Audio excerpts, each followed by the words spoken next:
things have really changed in the last 5 years. And I remember speaking to a friend of mine when Black Lives Matter started off, and he said that's the first time he talked about his heritage and identity at work, in 15 years. That's the first time he ever had that conversation. Welcome to the Research4Good podcast. I'm David Ellis, and today I'm going to be talking to Dr Luke Fletcher about the research on meaningful work and diversity and inclusion. Welcome, Luke. You're an associate professor at the University of Bath. How did you get here? So in terms of where I came from, I think I always was quite interested in psychology from a teenager.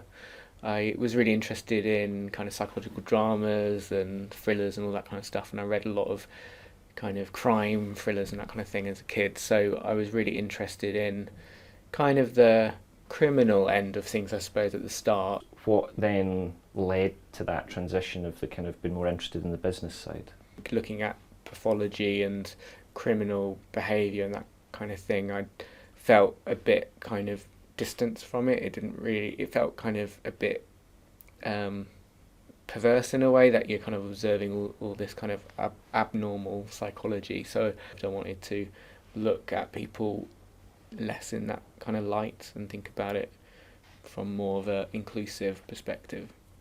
And I suppose we all spend most of our life working, right? So you then went on to do a PhD. Yeah, I managed to get a scholarship at the University of Kent to kind of focus on employee engagement, which is more around the idea of a positive state at work around feeling motivated, engaged, highly performing, but it's more of an internal state about feeling that connection with the work that you're doing, feeling kind of dedicated to that work. And so I was looking at that on an everyday basis, so looking at how does that fluctuate or vary within the day, and looking at particularly what kinds of situations make people feel disconnected from their work, and vice versa, what makes people feel more connected with their work. What were the kind of main findings? For people's kind of that kind of day-to-day connection with their work, in terms of feeling kind of enthusiastic about what they're doing, feeling deeply involved and connected, and feeling that they're attentive and focused on the work that they're doing, that was all connected with three main kind of psychological conditions of the work environment. So them feeling generally psychologically safe, so feeling that they were able to express their views and opinions in the work environment without having that fear of people kind of shouting them down or saying that was the wrong idea or whatever. The other thing was about availability, so being mentally available and physically available in terms of having enough resources to kind of engage with the work that you're doing. The most important that I found was about the idea of meaningful work, feeling that what you're doing on a day-to-day basis matters to you personally, but also has a wider significance. So I remember quite vividly this guy who's in a box factory making fragrance boxes for supermarket packaging. And ordinarily he was in a production line. If you looked objectively at what he was doing, it's probably not that particularly meaningful. But he kept reflecting on the fact that he would take his daughter out to the supermarket and be able to show her this box was made by Dad. I always refer back to that in my head when I think about that objectively some people's work conditions, if you looked at them, might be like, oh, that doesn't seem a meaningful type of job, but actually they could be quite subjectively meaningful.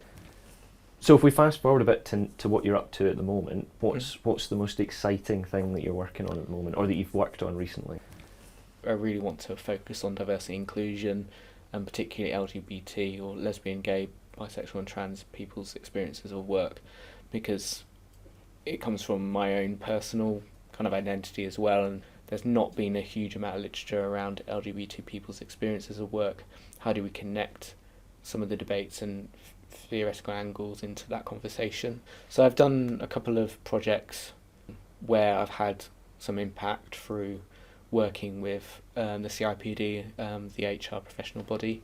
So they asked me to look at some of the data that they were collecting around working lives. So they do this big survey every year, and they've done that for the last few years, looking at how people are basically connected to the work that they're doing in their employer and their organisation, looking at their experiences, and they often focus on various things around things like employee voice and conflict at work and well-being and their relationship with their line manager and so on. So they were particularly interested in looking at LGBT because that's not something that they've really done before, and they knew that looking at it from a diversity inclusion angle is something that is important to them as a professional body.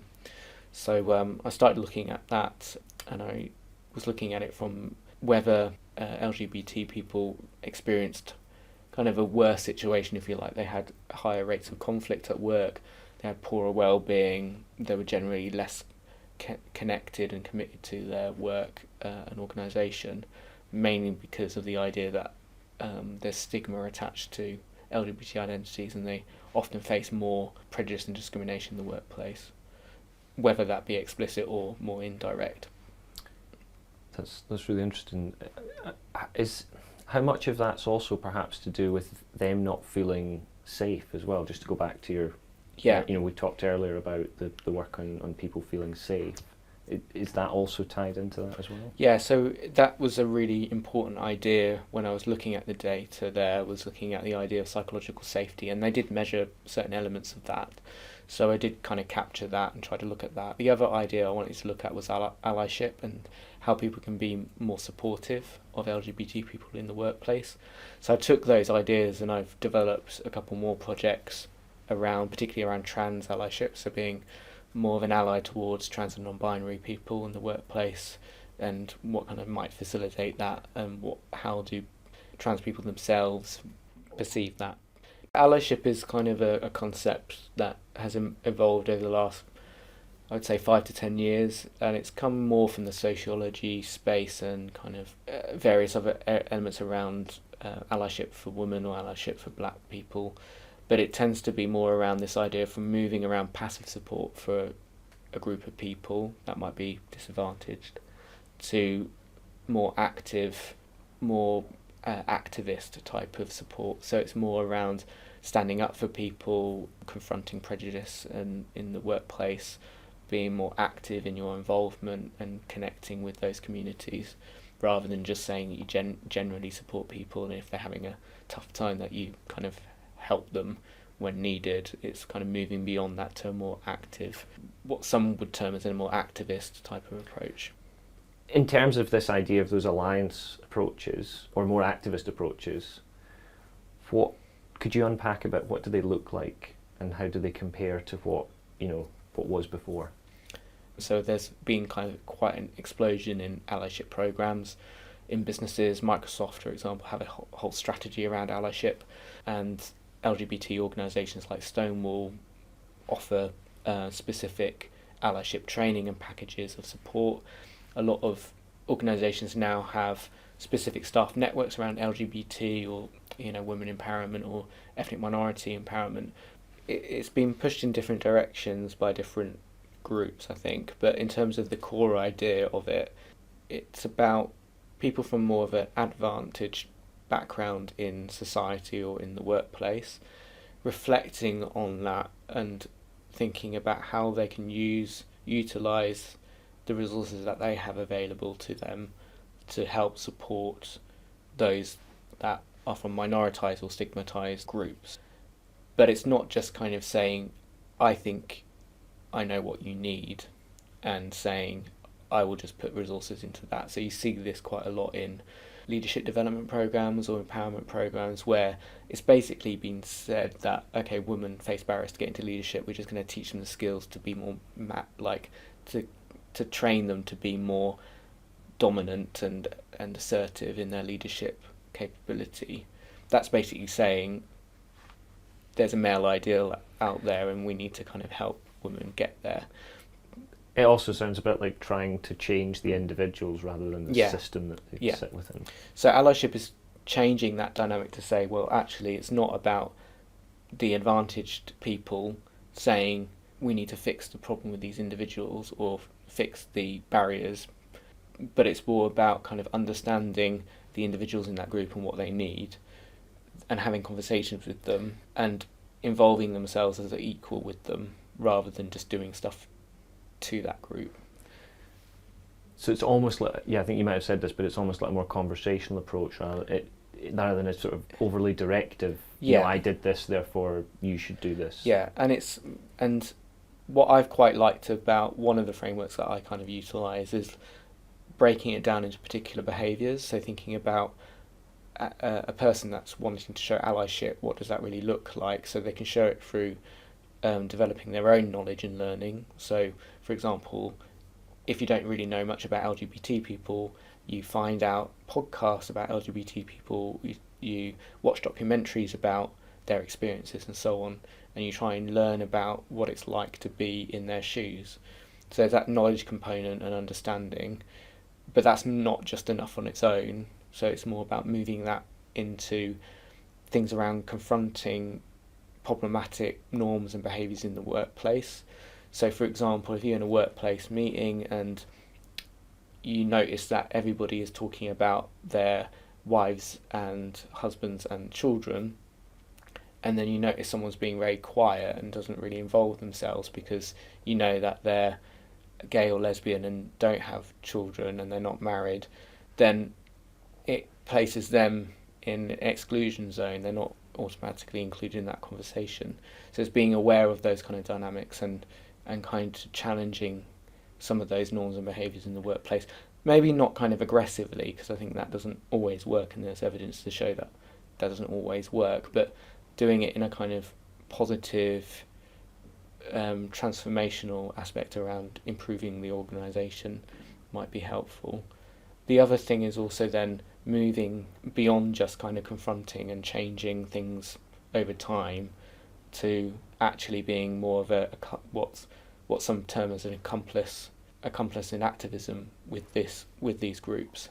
So engaging much more heavily with the community of, say, LGBT people, finding out much more about what they want, working with them to challenge directly the leaders of the company, for example, on policies and practices. There's been a big movement around, for example, having gender identity policies and transition policies at work, so people that might want to formally transition in the workplace from one gender to another. A lot of organisations just don't have something in place, or HR don't have the knowledge and skills. So it's working with and collaborating with the LGBT community that might be very small in the organisation, particularly trans people. Even in a big company, you're not talking huge amounts of numbers here.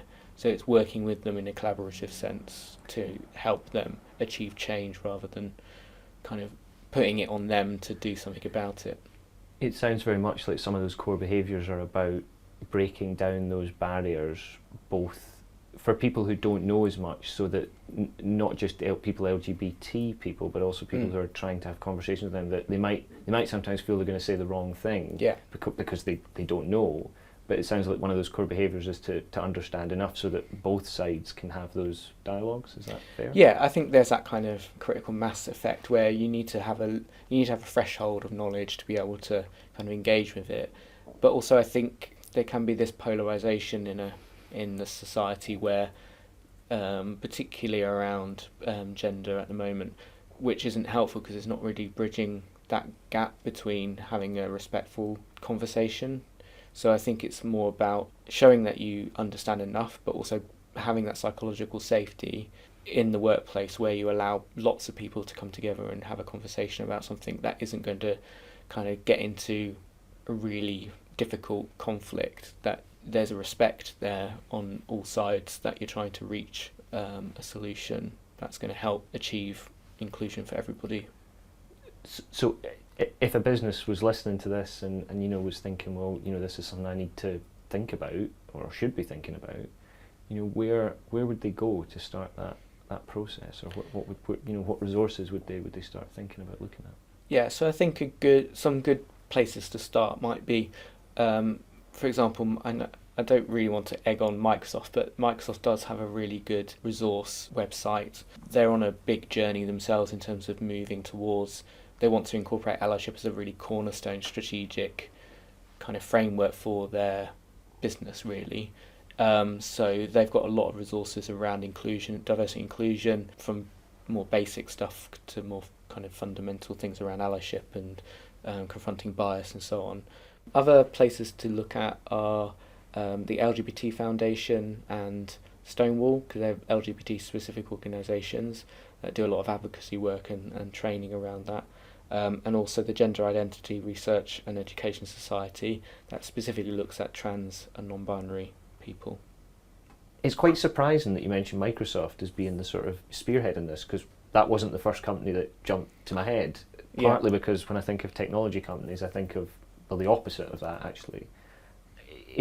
Are you optimistic that things are changing and things are all heading in the right direction here? Because that sounds very positive.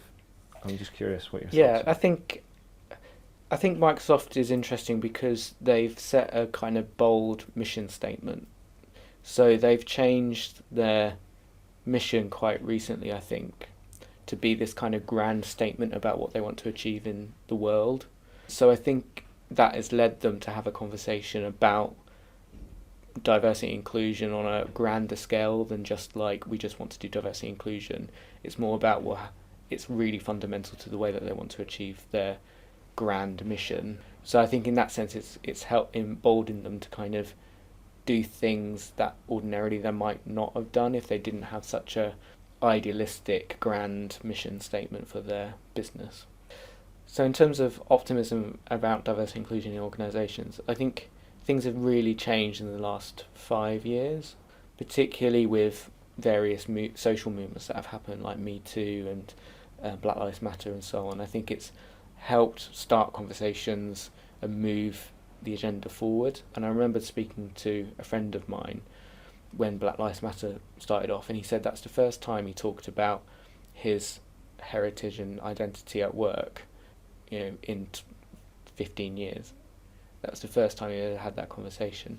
So it was kind of important, really, that it opened up the door in a way. The risk is that organisations start painting kind of a rose-tinted picture that they've already achieved everything, and in actual fact they're masking problematic areas in their company with the idea that they're doing lots of different things around diversity and inclusion, but not actually doing enough on the ground. So you see this a lot with the corporates sponsoring Pride, where they pay £1,000 to have a Pride float in London or whatever, but actually they do that for that month in June, July, and then once that's over with, they get rid of all the bunting, and then actually the reality on the ground isn't the same.